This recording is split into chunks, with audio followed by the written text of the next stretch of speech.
Class 10 definite question ম্যাচের 115 পেজে চলে এসেছি। আর এখানে যে সমস্ত ট্রান্সফর্মিং অফ সেন্টেন্সেসগুলো আছে, সিম্পল সেন্টেন্সে জয়েন করতে হবে, সিম্পল সেন্টেন্স থেকে কমপ্লেক্স সেন্টেন্সে জয়েন করতে হবে।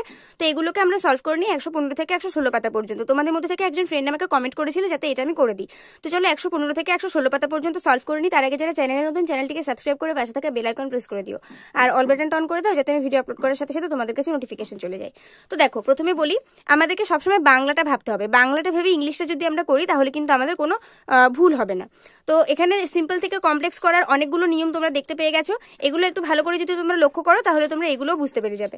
তো দেখো, ফার্স্টে আছে আই নো হিজ অ্যাড্রেস, আমি তার ঠিকানা জানি। তাহলে দেখো, আমি তার ঠিকানা জানি মানে কি? আমি জানি যে সে কোথায় থাকে, তাই তো। I know wire he lives, এটা হবে আনসার। যখনই কমপ্লেক্স সেন্টেন্স দিয়ে করতে পারলে তখনই WH ওয়ার্ড চলে আসে। তাহলে আমি জানি সে কোথায় থাকে, তার মানে আমি তার ঠিকানাটা জানি। টেল মি হার নেম, আমাকে তার নামটা বলো। তাহলে কি? আমাকে বলো যে তার নামটা কি। Tell me what her name is, আমাকে বলো তার নামটা কি।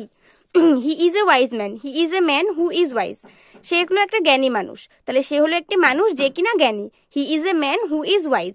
The convict confessed his guilt, দোষী তার দোষ স্বীকার করলো। তাহলে the convict confessed that he is guilty.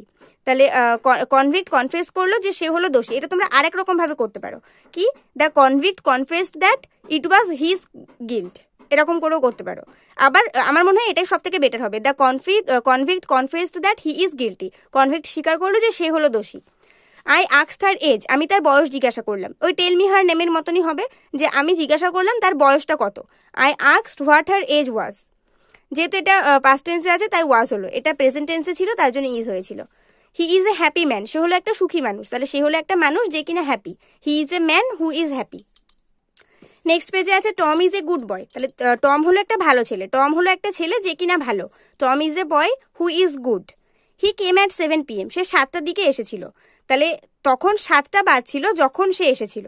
It was 7 PM when he came. She is too weak to walk to speak, সে অনেক ক্লান্ত কথা বলার জন্য। তাহলে আমরা জানি যখন টু থাকে আর সেটাকে যখন আমাদের কমপ্লেক্সে করতে বলা হয় তখন আমাদের সো দ্যাট দিয়ে করতে হয়। কিরকম করে? She is so weak that she can not speak, she is so weak that she can not speak. যদি এটা আমাদের পাস্ট টেন্সে থাকতো তাহলে কিন্তু কুড নট হয়ে যেত। দে উইল সার্টেইনলি কাম, তারা অবশ্যই আসবে। তাহলে কি? এটা হলো নিশ্চিত যে তারা অবশ্যই তারা আসবে। It is certain that they will come. A wounded tiger is dangerous, একটা আহত বাঘ সবসময় ক্ষতিকারক হয়। তাহলে কি? একটা বাঘ খুবই ক্ষতিকারক যে কিনা আহত। A tiger is dangerous who is wounded. A happy man is content, একটা সুখী মানুষ সবসময় পরিপূর্ণ হয়। তাহলে একজন মানুষ সবসময় পরিপূর্ণ যে কিনা সুখী। A man is content who is happy. I am glad to get it, আমি এটা পেয়ে খুব খুশি। আমি খুব খুশি যে আমি এটা পেয়েছি। I am glad that I get ইট।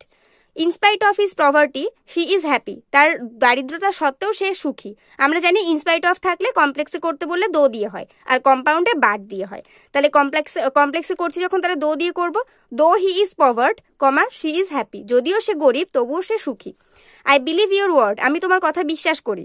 আমি বিশ্বাস করি তুমি যেটা বলছো, মানে আই বিলিভ হোয়াট ইউ সে, আমি বিশ্বাস করি তুমি যেটা বলছো। A lost time is lost for ever, একটা হারিয়ে যাওয়ার সময় সারা জীবনের জন্য হারিয়ে যায়। তাহলে একটা টাইম সারা জীবনের জন্য হারিয়ে যায় যখন সেটা হারিয়ে যায়। A time is lost for ever which is lost. The old man is too weak to carry his burden, তো এখানে সে টু দিয়ে আছে আর কমপ্লেক্সে সো দ্যাট দিয়ে করবো। The old man is so weak that he can not carry his burden. The old man is so weak that he can not carry his burden. On returning home father found John lying on his bed. On returning home father found John lying on his bed, তো এটাকে আমরা যখন দিয়ে করব, when দিয়ে করব। যে যখন সে বাড়ি পৌঁছালো তখন সে দেখলো যে জন বেডের উপর শুয়ে আছে। When father returned home, he found John lying on his bed. The boy works like an expert, ছেলেটি একটা এক্সপার্টের মতন কাজ করছে। তাহলে ছেলেটি কাজ করছে যেন সে একজন expert. The boy works as he is an expert, বা এটা অ্যাজ ইফ দিয়েও করতে পারো। অ্যাজ ইফ, ঠিক আছে, যদি অ্যাজ ইফ দাও তাহলেও হবে, অ্যাজ দিয়ে করলেও হবে। He work hard to pass the exam, সে এক্সামটা পাস করার জন্য ভালো করে মানে কঠোর পরিশ্রম করছে। তাহলে সো দ্যাট দিয়ে করতে পারি। He works hard so that he can pass the exam, সে কঠোর পরিশ্রম করছে যাতে সে পরীক্ষায় পাস করতে পারে। তো এই পর্যন্ত থাক আজকে। পরের পার্টে আমরা এই conversion of simple sentence into compound sentence এটা করবো।